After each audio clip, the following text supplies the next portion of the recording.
और चलिए इसी बीच बड़ी खबर मिल रही है। मध्य प्रदेश और बुंदेलखंड को एक बड़ी सौगात मिली है। आपको बता दें कि प्रधानमंत्री नरेंद्र मोदी का बड़ा तोहफा। बीना पहुंचे प्रधानमंत्री और बुंदेलखंड को उन्होंने बड़ी सौगात दी है। आपको बता दें काफी महत्वपूर्ण ये दौरा, पेट्रोकेमिकल कॉम्प्लेक्स का भूमि पूजन किया है। तो बड़ी सौगात मध्य प्रदेश के लिए 50,000 करोड़ की लागत से पेट्रोकेमिकल कॉम्प्लेक्स बनेगा। और ये सीधी तस्वीरें बीना से इस वक्त आप देख रहे हैं। शूरवीरों की धरती है। इस भूमि को बीना और बेतवा दोनों का आशीर्वाद मिला हुआ है। और मुझे तो महीने भर में दूसरी बार सागर आकर आप सभी के दर्शन का सौभाग्य मिला है। और मैं शिवराज जी की सरकार का भी अभिनंदन और धन्यवाद करता हूं कि आज मुझे आप सबके बीच जाकर के आप सबके दर्शन करने का अवसर भी दिया। पिछली बार मैं संत रविदास जी की उस भव्य स्मारक के भूमि पूजन के अवसर पर आपके बीच आया था। आज मुझे मध्य प्रदेश के विकास,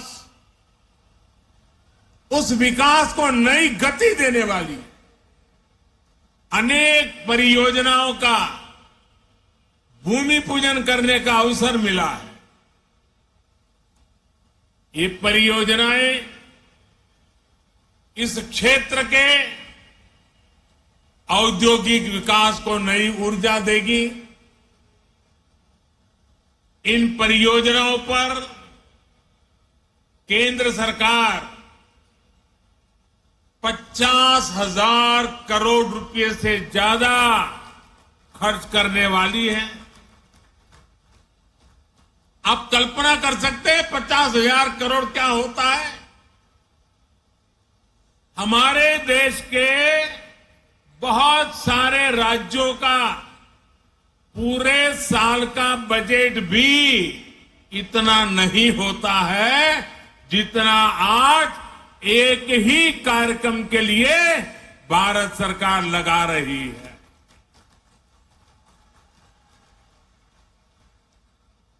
ये दिखाता है कि मध्य प्रदेश के लिए हमारे संकल्प कितने बड़े हैं। ये सारे प्रोजेक्ट्स आने वाले समय में मध्य प्रदेश में हजारों हजार युवाओं को रोजगार देंगे। ये परियोजनाएं गरीब और मध्यम वर्गीय परिवारों के सपनों को सच करने वाली है। मैं बीना रिफाइनरी के विस्तारीकरण और अनेक नई सुविधाओं के शिलान्यास के लिए मध्य प्रदेश के कोटि कोटि जनों को बहुत बहुत बधाई देता हूं। साथियों, आजादी के इस अमृत काल में हर देशवासी ने अपने भारत को विकसित बनाने का संकल्प लिया है। इस संकल्प की सिद्धि के लिए ये जरूरी है कि भारत आत्मनिर्भर हो। हमें विदेशों से कम चीजें बाहर से मंगानी पड़े। आज भारत पेट्रोल डीजल तो बाहर से मंगाता ही है, हमें पेट्रोकेमिकल प्रोडक्ट्स के लिए भी दूसरे देशों पर निर्भर रहना पड़ता है। आज जो बीना रिफाइनरी में पेट्रोकेमिकल कॉम्प्लेक्स का शिलान्यास हुआ है, वो भारत को ऐसी चीजों के उत्पादन में आत्मनिर्भर बनाने का काम करेगा। बहुत से लोगों को ये पता ही नहीं होता, ये जो प्लास्टिक पाइप बनते हैं, बाथरूम में इस्तेमाल होने वाली प्लास्टिक की बाल्टी और मग होते हैं, प्लास्टिक के नल होते हैं, प्लास्टिक की कुर्सी टेबल होती है, घरों का पेंट होता है, कार का बम्पर होता है, कार का डैशबोर्ड होता है, पैकिंग मटेरियल होता है, मेडिकल उपकरण होते हैं, ग्लूकोज की बोतल होती है, मेडिकल सिरिंज होती है, अलग अलग तरह के कृषि उपकरण होते हैं। इन सभी में पेट्रोकेमिकल की बहुत बड़ी भूमिका होती है। अब बीना में बनने वाला ये आधुनिक पेट्रोकेमिकल कॉम्प्लेक्स इस पूरे क्षेत्र को विकास की नई ऊंचाई पर ले देगा, ये मैं आपको गारंटी देने आया हूं। इससे यहां नई नई इंडस्ट्री आएगी, यहां के किसानों, यहां के छोटे उद्यमियों को तो मदद मिलेगी ही, सबसे बड़ी बात है मेरे नौजवानों को रोजगार के भी हजारों मौके मिलने वाले हैं। आज के नए भारत में मैन्युफैक्चरिंग सेक्टर का भी कायाकल्प हो रहा है। जैसे जैसे देश की जरूरतें बढ़ रही हैं, देश की जरूरतें बदल रही है, मैन्युफैक्चरिंग सेक्टर को भी आधुनिक बनाना उतना ही जरूरी है। इसी सोच के साथ आज यहां इस कार्यक्रम में एमपी के 10 नए इंडस्ट्रियल प्रोजेक्ट पर भी काम शुरू किया गया है। नरदापुरम में रिन्यूएबल एनर्जी से जुड़ी मैन्युफैक्चरिंग जोन हो, इंदौर में 2 नए आईटी पार्क्स हो, रतलाम में मेगा इंडस्ट्रियल पार्क हो, ये सभी मध्य प्रदेश की औद्योगिक ताकत को और ज्यादा बढ़ाएंगे। और जब मध्य प्रदेश की औद्योगिक ताकत बढ़ेगी तो इसका लाभ सबको होने वाला है। यहां के नौजवान, यहां के किसान, यहां के छोटे छोटे उद्यमी, सभी की कमाई बढ़ेगी, सभी को ज्यादा से ज्यादा नए अवसर मिलेंगे। मेरे परिवारजनों, किसी भी देश या फिर किसी भी राज्य के विकास के लिए जरूरी है कि पूरी पारदर्शिता से शासन चले, भ्रष्टाचार पर लगाम कसी रहे। यहां मध्य प्रदेश में आज की पीढ़ी को बहुत याद नहीं होगा, लेकिन एक वो भी दिन था जब मध्य प्रदेश की पहचान देश के सबसे खस्ता हाल राज्यों में हुआ करती थी। आजादी के बाद जिन्होंने लंबे समय तक एमपी में राज किया, उन्होंने भ्रष्टाचार और अपराध के सिवाय एमपी को कुछ भी नहीं दिया। दोस्तों, कुछ भी नहीं दिया। वो जमाना था एमपी में अपराधियों का ही बोलबाला था। कानून व्यवस्था पर लोगों को भरोसा ही नहीं था। ऐसी स्थिति में आखिर मध्य प्रदेश में उद्योग कैसे लगते, कोई व्यापारी यहां आने की हिम्मत कैसे करता। आपने जब हम लोगों को सेवा का मौका दिया, हमारे साथियों को सेवा का मौका दिया, तो हमने पूरी ईमानदारी से मध्य प्रदेश का भाग्य बदलने का भरसक प्रयास किया है। हमने मध्य प्रदेश को भय से मुक्ति दिलाई, यहां कानून व्यवस्था को स्थापित किया। पुरानी पीढ़ी के लोगों को याद होगा कि कैसे कांग्रेस ने इसी बुंदेलखंड को सड़क, बिजली और पानी जैसी सुविधाओं से तरसा कर रख दिया था। आज भाजपा सरकार में हर गांव तक सड़क पहुंच रही है, हर घर तक बिजली पहुंच रही है।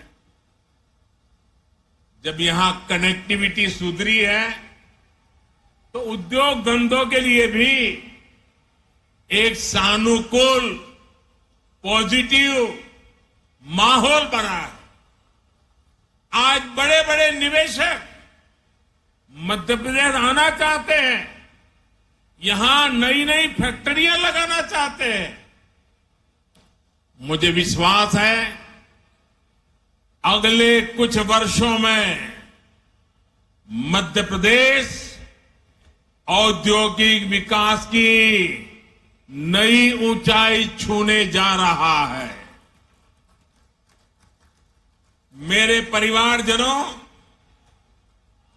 आज का नया भारत बहुत तेजी से बदल रहा है। आपको याद होगा, लाल किले से मैंने गुलामी की मानसिकता से मुक्ति और सबका प्रयास के संबंध में विस्तार से चर्चा की थी। मुझे आज ये देखकर बहुत गर्व होता है कि भारत ने गुलामी की मानसिकता को पीछे छोड़कर अब स्वतंत्र होने के स्वाभिमान के साथ आगे बढ़ना शुरू कर दिया है। और कोई भी देश जब ऐसा ठान लेता है तो उसका कायाकल्प होना शुरू हो जाता है। अभी अभी आपने इसकी एक तस्वीर G20 समिट के दौरान भी देखी है। गांव गांव के बच्चे की जुबान पर G20 शब्द आत्मविश्वास से गूंज रहा है। दोस्तों, आप सभी ने देखा है कि भारत ने किस तरह G20 का सफल आयोजन किया है। आप मुझे बताइए मेरे दोस्तों, बताएंगे ना? मुझे जवाब देंगे? हाथ ऊपर करके जवाब देंगे? वो पीछे वाले भी जवाब देंगे? सबके सब बोलेंगे? आप मुझे बताइए, G20 की सफलता से आपको गर्व हुआ या नहीं? आपको गर्व हुआ या नहीं? देश को गर्व हुआ कि नहीं हुआ? आपका माथा ऊंचा हुआ कि नहीं है? आपका सीना चौड़ा हुआ कि नहीं हुआ? मेरे प्यारे परिवारजनों,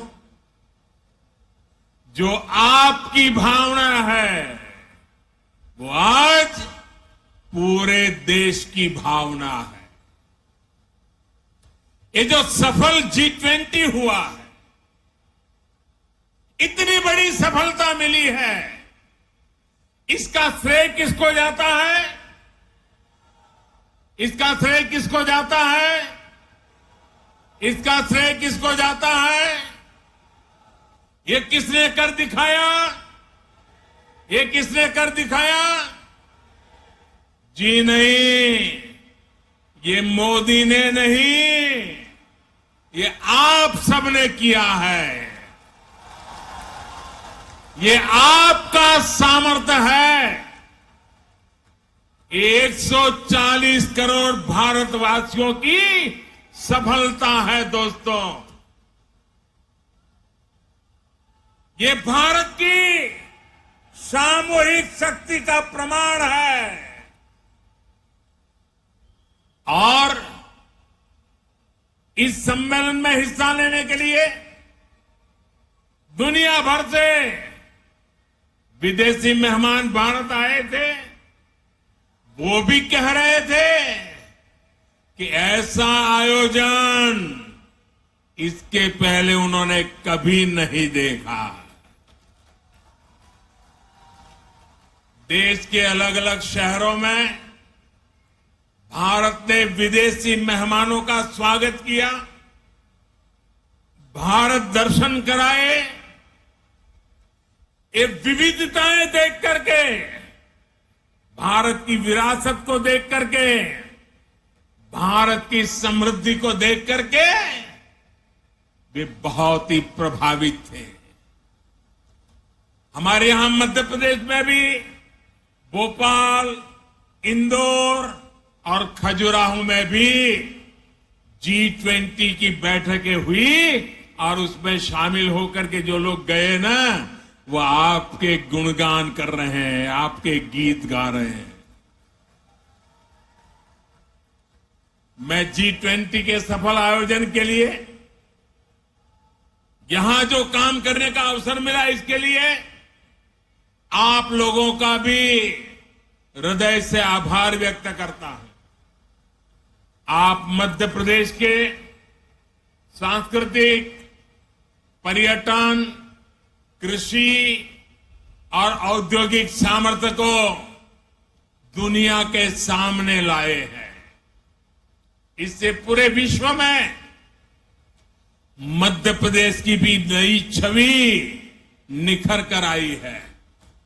मैं शिवराज जी और उनकी पूरी टीम की भी G20 का सफल आयोजन सुनिश्चित करने के लिए प्रशंसा करूंगा। मेरे परिवारजनों, एक तरफ आज का भारत दुनिया को जोड़ने का सामर्थ्य दिखा रहा है। दुनिया के मंचों पर ये हमारा भारत विश्व मित्र के रूप में सामने आ रहा है। वहीं दूसरी तरफ कुछ ऐसे दल भी हैं जो देश को, समाज को विभाजित करने में जुटे हैं। इन्होंने मिलकर के एक इंडी अलायंस बनाया है। इस इंडी अलायंस को कुछ लोग गठबंधन गठबंधन भी कहते हैं।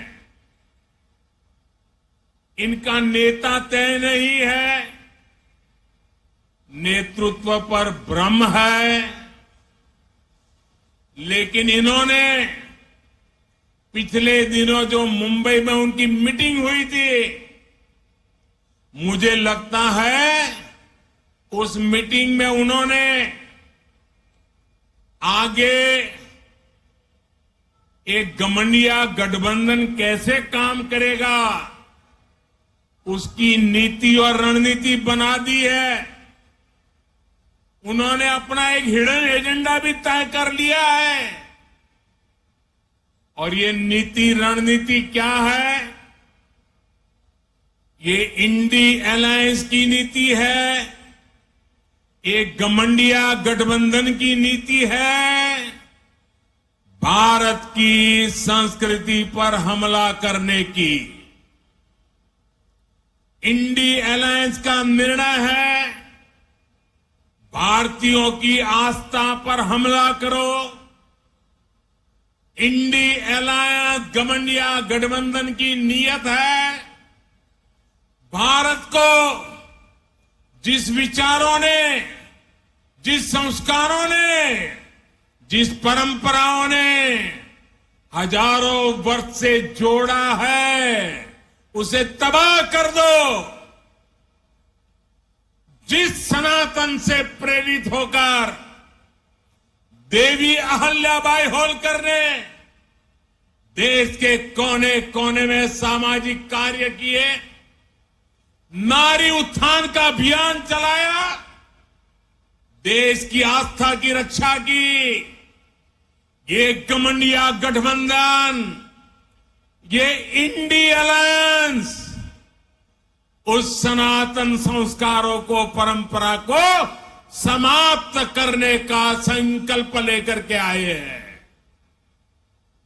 ये सनातन की ताकत थी कि झांसी की रानी लक्ष्मीबाई अंग्रेजों को ये कहते हुए ललकार कर पाई कि मैं अपनी झांसी नहीं दूंगी। जिस सनातन को गांधी जी ने जीवन पर्यंत माना, जिन भगवान श्री राम ने उनको जीवन भर प्रेरणा दी, उनके आखिरी शब्द बने हे राम। जिस सनातन ने उन्हें अस्पृश्यता के खिलाफ आंदोलन चलाने के लिए प्रेरित किया, ये इंडी गठबंधन के लोग, ये गठबंधन गठबंधन के लोग उस सनातन परंपरा को समाप्त करना चाहते हैं। जिस सनातन से प्रेरित होकर स्वामी विवेकानंद ने समाज की विभिन्न बुराइयों के प्रति लोगों को जागरूक किया, इंडी गठबंधन के लोग उस सनातन को समाप्त करना चाहते हैं। जिस सनातन से प्रेरित होकर लोकमान्य तिलक ने मां भारती की स्वतंत्रता का बीड़ा उठाया, गणेश पूजा को स्वतंत्र आंदोलन से जोड़ा, सार्वजनिक गणेशोत्सव की परंपरा बनाई, आज उसी सनातन को ये इंडी गठबंधन तहस नहस करना चाहता है। साथियों, ये सनातन की ताकत थी कि स्वतंत्रता आंदोलन में फांसी पाने वाले वीर कहते थे कि अगला जन्म मुझे फिर ये भारत मां की गोद में देना।